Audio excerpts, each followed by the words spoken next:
Well, g'day everyone, it's Warren from NQ Explorers on a World War II adventure, potentially a World War I adventure. I've been to this site several times in the past and you would have seen videos here. I'll put some links to videos where I've been here probably 3 or 4 years ago.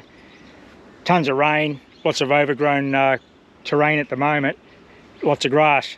But we found a lot of nice relics from World War II in here, and potentially from World War I, because the light horse trained in here before they went to Syria. Now, I have found a single World War I relic in here. I'd dearly love to find a light horse cap badge or something. They could potentially be here. I found a 1908 pattern webbing buckle, which would have been from First World War light horse. So mostly World War II relics, but somewhere in here there'll be World War I relics, because they did train on horseback and bivouac in this bushland here in 1914-15. So potential for lots of relics, tough going, that's good. We all like a challenge. Let's get cracking with the metal detecting. I've got a Garrett Apex today in multi-frequency. I've got the small 5x8 coil on it, the Ripper, because of the grass and the target clutter that I encounter here. So we'll see how we go. Well, this is literally the first target of the day. It was about 8 inches down in this deep grass. I'm battling the grass down near the creek, so I've moved up the slope a bit. And we've got a shot pistol round, a World War II, definitely a World War II find. It's hit something and pretty hard, and it's all mushed up. So a bit of shooting went on. I'm going to skirt along the bank up here with a little bit of bare ground, because down in there towards the sun, that's the grass I'm dealing with. I can't actually physically swing the coil. There's no way to move the detector across the ground. So I'll go up in there and sort of head that way downstream and see if we can pick up any relics along that bank where there's less grass. Next target is a little World War II doohickey, some sort of brass stud. Nice high tone, in amongst a lot of rubbish here in this little gully. I see my early morning shadow there in the creek gully.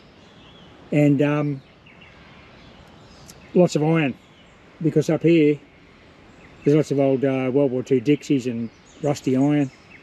And we've got iron all through here. I'll show you these Dixies. I've been here before and seen this stuff. You've probably seen me video it before. That's the remains of a Dixie. We've got some more mesh tins and bits of iron there, all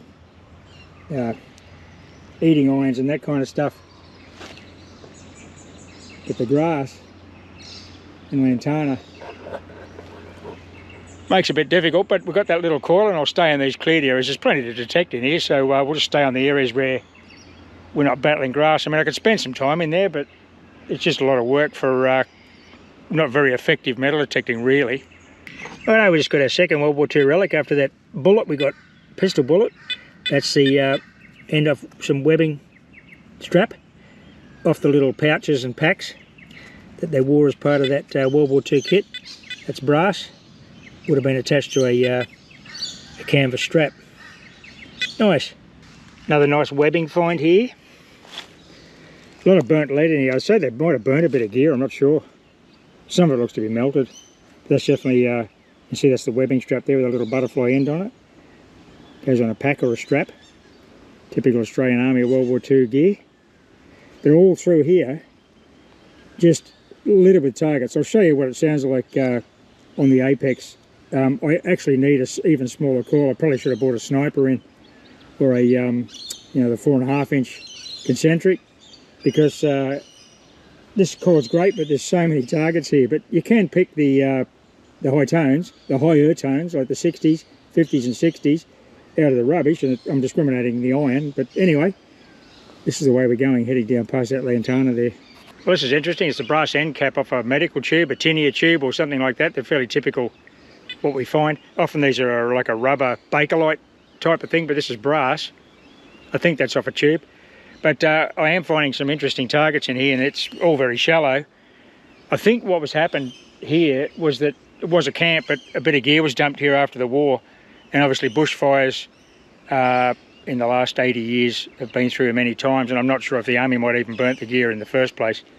But yeah, some of it appears to have been in a fire. Other stuff's very shallow surface type things, and then you get a bit of deep stuff in the gullies where you've got runoff coming off the hill.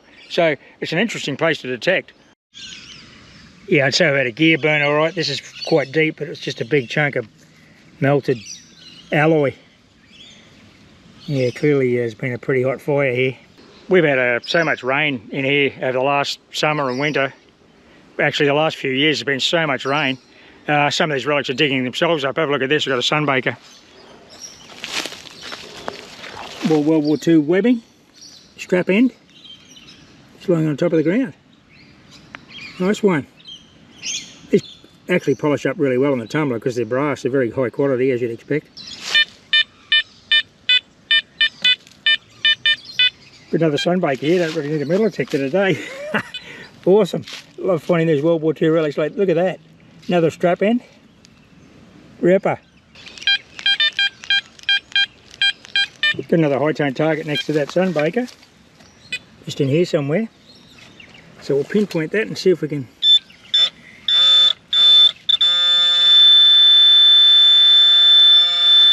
Probably another strap end. Is it? No. It's a big D buckle. That's wow. Wow, that's a beauty. That's brass. It's had some, oh well, that would have been the roller with the pin. That's a massive buckle. I wonder if that's horse related. We might be getting close to World War I and the light horse. That's a big well, it's not a, you know, piece of human buckle strap, I wouldn't think. I would say that's saddle related. Now the only, you know, equestrian activity in here was light horse, but who knows?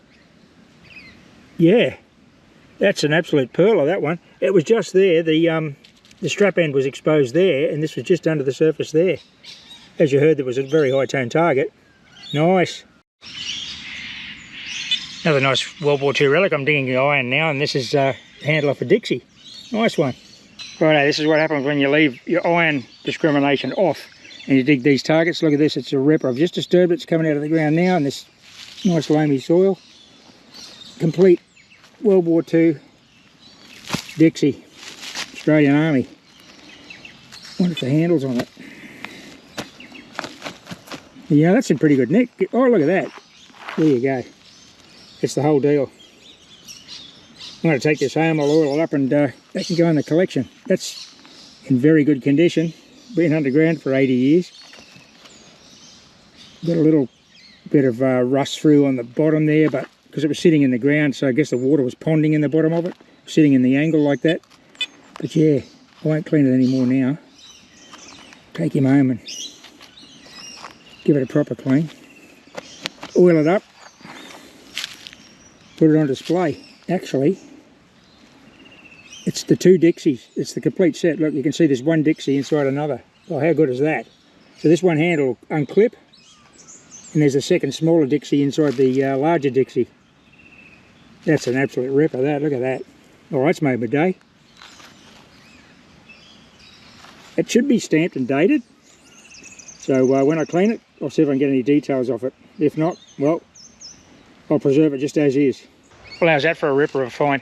There's fragments of Dixies laying around on the ground, but that's the complete Dixie set. Two Dixies, one inside the other, the small like breakfast Dixie and the big dinner Dixie, and the folding handle. I wouldn't dare attempt to unfold it because it'll just fall apart, but that's a little bit of World War II history we've saved there today. I'll just continue on up this embankment and see if we can find any more targets up in that area. Righto, well that's not too bad. Hour and a half in there, got that Dixie and some strap ends, but I'm going to move on to a second site now if you'll come with me. Another World War II site, not far from here. I've got to go back to the Land Rover and drive to it. Only because the lantana here up and downstream of that spot where I got those relics is pretty much impenetrable. I mean, there's so much moisture in the ground, everything's thriving in here, it's beautiful and green. In a drought, this is just brown and dead, and it's a bushfire risk, but there's plenty of fuel now for the next summer bushfire. But anyway, makes it difficult detecting. I could come back with a much smaller coil like the sniper, the little round Garrett sniper. I could try that. But I'll go and have a look at this second site first and see how we go there. I'll be back shortly. Well, there's my next find, quite shallow in this dry area here, up on the bank. It's a 303 projectile. It's probably come a long way, that thing. from where it was fired. Just landed here in the bush.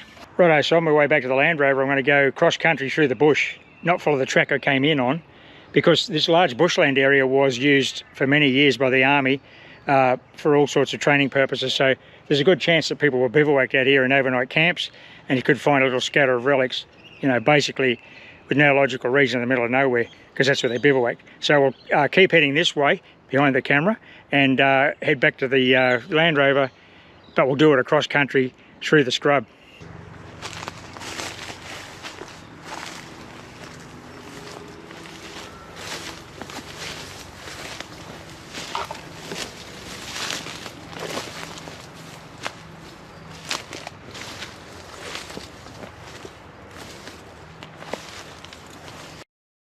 Well, I hope you enjoyed that intermission and your cup of tea or adult beverage. I'm at the second site now. This site is a really interesting site.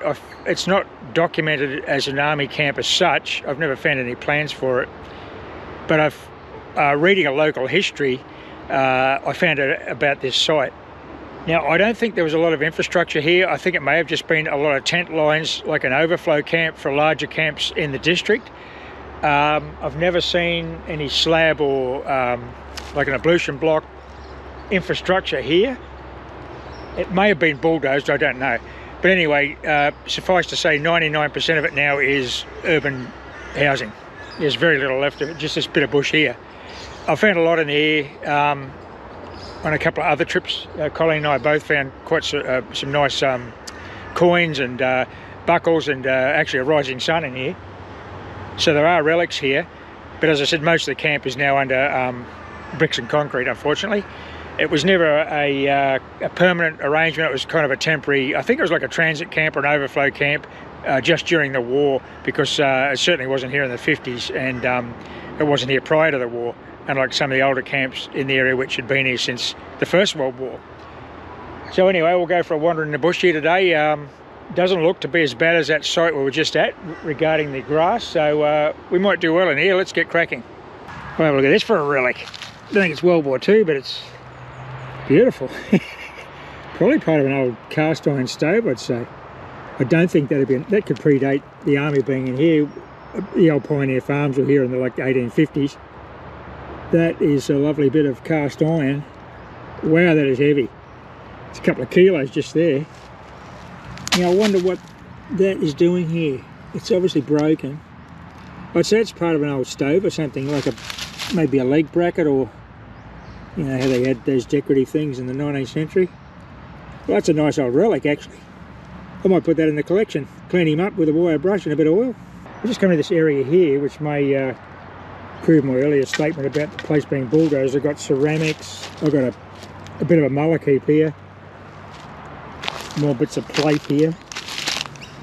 Possibly World War II Australian Army. That's a cup.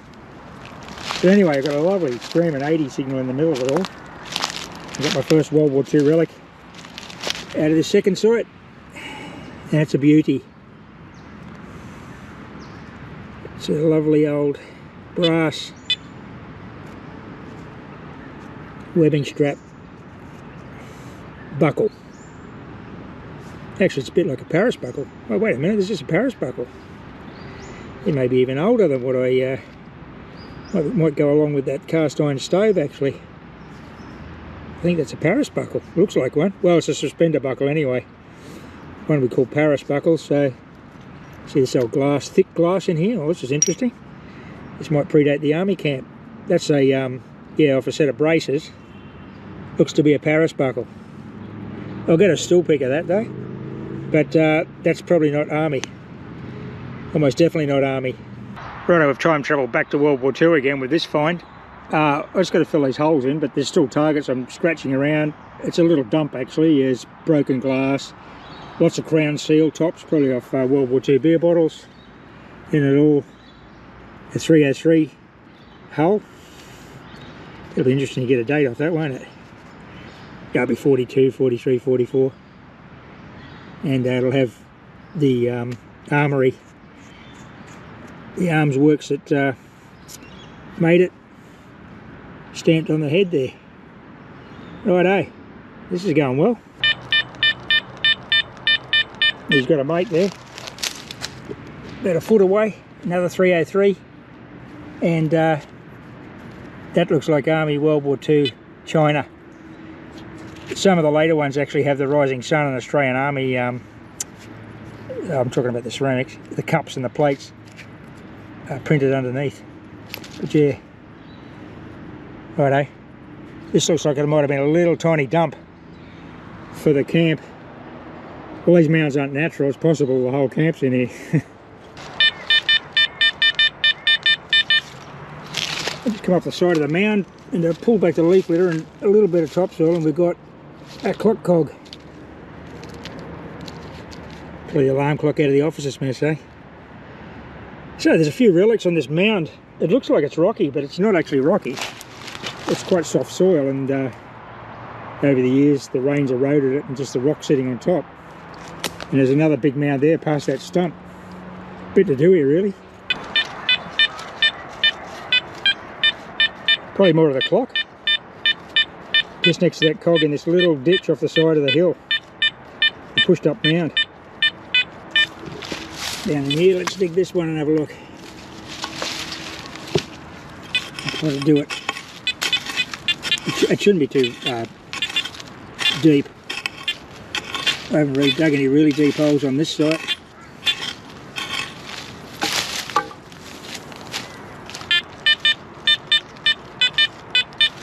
Okay, let's put the camera down there so you can see what's going on. Okay, pinpointing time.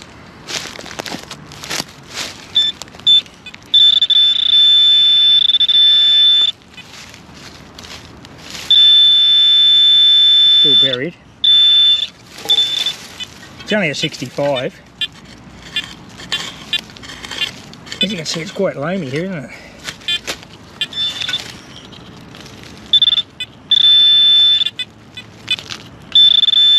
There we go. Oh, that's a nice surprise. World War II webbing brass. Nice little loop. Complete. That's nice. Next to the clock. Yeah, I'd say this has been pushed, this ground here. We've got artefacts next to each other that are kind of in weird spots. Right, this old tree stump here, possibly cut down by the army. That's been chainsaw cut. Got a couple of targets.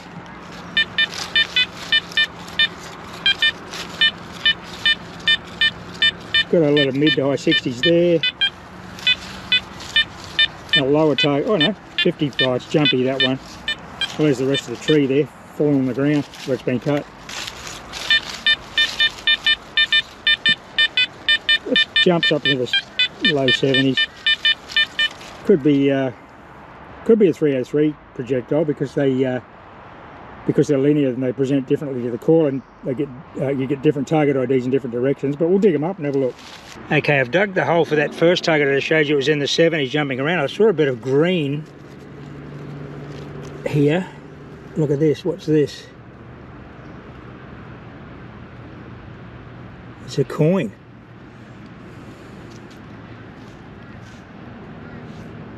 It is a coin. It was pretty deep. Surely it's not 2 cents. I can't make that out. It's very thin. It looks like the size of a sixpence, but it's not silver. Well, if it's 2 cents, it's 2 cents, but it was a good depth on it, so it may be older. Let's give it a quick bush clean and we'll find out what it is. Oh no, I can see the queen there now. As it's drying out. Got the queen looking left. Could be a 5 cent coin. Let's just check the target ID on that. I'll just check it on the machine.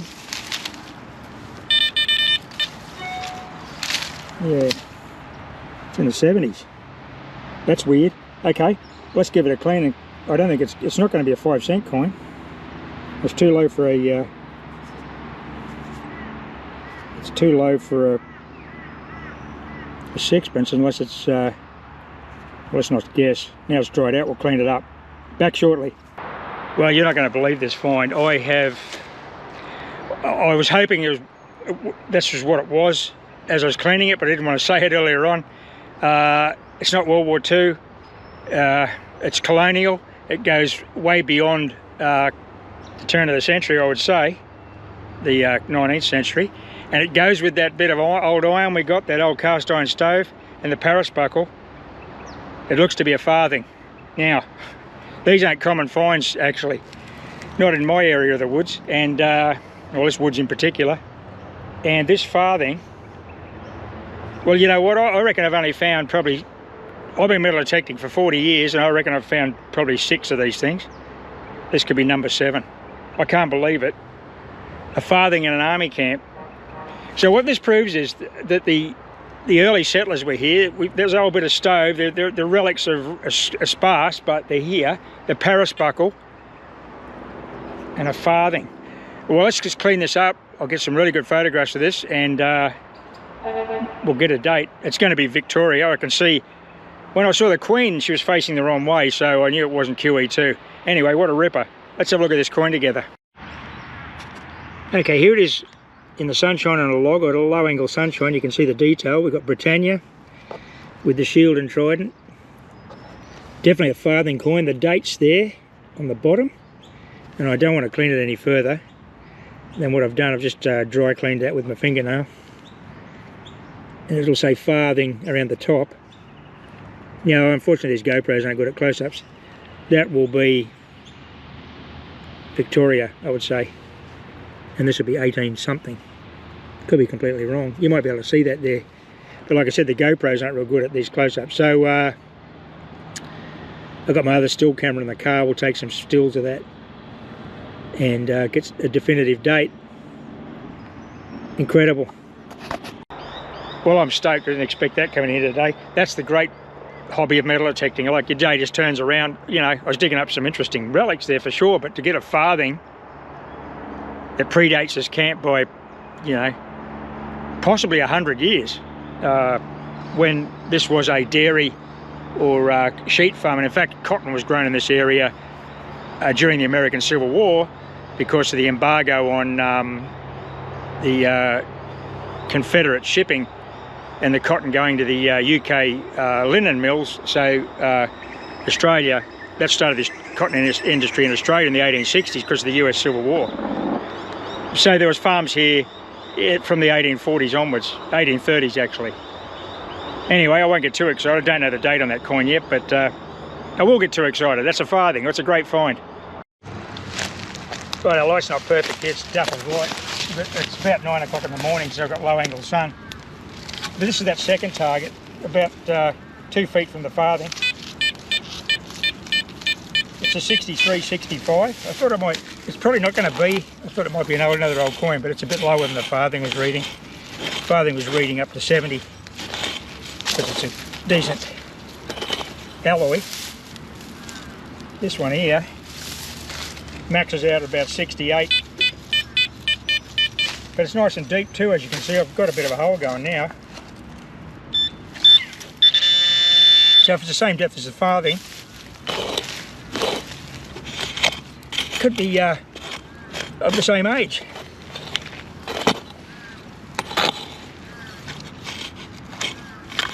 Rocks, oh, and glass just came up, as you would have seen.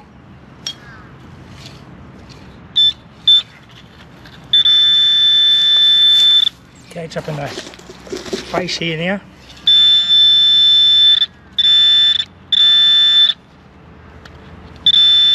Oh look, it's another coin. Oh no, it's not. That was a coin, it's a key. All I saw was that. That's a very old key though. Well, look, the artifacts are all mixed around. I think the ground's been heavily disturbed. I'd say that's, you know, 1940s or 50s key. Could be World War II. Got to jump forward in time again.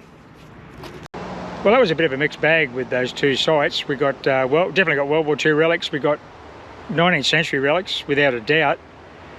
The farthing, I've been thinking about that. I can't really read that date because it's such a small coin, and the date is absolutely tiny on the bottom. I'll magnify it when I get home and I'll clean it properly and carefully with just with a soft toothpick. It's possibly 20th century. I mean, if it was I have found 1920s and 1930s farthings. Or two of my farthings actually were in the 1920s. I would say they were souvenirs that diggers brought back from the UK during the war. That's just my theory, I don't know, because the farthing was never a circulating coin in Australia. But it was in the 19th century. So if it's 19th century, well, it's colonial period, probably from, you know, early settlers out here. If it's a 1920s, 1930s coin, it's possibly a World War II souvenir from the UK. But what I'm going to do now is I'm going to head back home. We'll wrap the video up, and I'll come back again tomorrow, but with a larger coil. Now that I've discovered that big pile of pushed up soft ground and the depth of that farthing, which is probably 9 or 10 inches, and I got that with that small coil, I'm going to bring a bigger coil. I might bring 2 big coils. I'll bring the 12-inch coil and maybe the 14. That's not going to give me very good target separation, but I'll punch into that soft pile of pushed up ground where there's potentially good army relics in there that have come from further up the hill when they've tidied the camp up after the war. I don't really know what happened, but there wasn't, as I said, any substantial infrastructure here. I've never found any concrete or like terracotta pipes, which are typical of, you know, ablution drainage. Anyway, thanks for watching the video. I'll put up some still photographs of the finds now, and we'll reveal the date of that farthing. So happy fossicking, everybody. Bye for now.